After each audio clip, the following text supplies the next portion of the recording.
来有关金华城的弊案，周刊来压了，讲郭文铁会防继续受压，上主要是学者黄静莹伫广播节目讲到郭文铁拒绝照提的理由，就是黄静莹伫节目安尼讲。 检察官认定郭文铁有架空串口径的可能，所以法官才裁定继续来受压。黄静莹是来回应讲，媒体的指控无影无迹。那台北地方法院是讲，侦查无公开，无法度来回应。前台北市副市长裴金星和检方调第10摆做伙去的还有伊。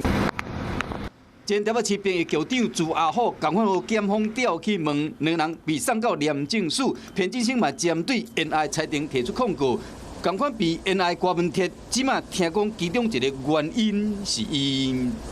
就是你会觉得一直不断去解释这些问题，你会觉得心理上面的那个压力当然会很大，然后你要每天都去重复一样的问题，重复一样的东西，我觉得有没有可能会是这个样子啊？ 像广播节目伫讲，就可能曝光冤案裁定书内底有讲到黄静莹，捌伫广播节目讲到郭文铁拒绝被提审的原因甲心情，和检方甲法官认定讲郭文铁依然有空中串证的可能，成为冤案关键的原因之一。针对这点，黄静莹有话要讲。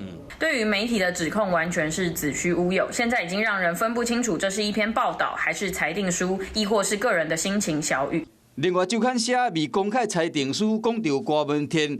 未输是君临天下，无视人间的律法，凌驾法律之上的态度。前面的，前面的。法官更加讲到，历任的总统李登辉、陈水扁、马英九，无论卸任在押有罪还是无罪，拢尊重司法的程序。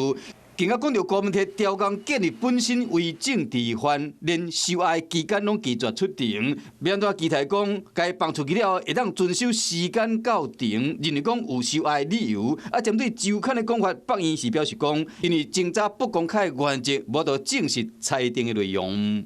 Hello， 我是雷亚，想要抢而先掌握最及时的新闻资讯吗？赶快订阅、按赞、开启小铃铛，锁定华视新闻 YouTube 频道。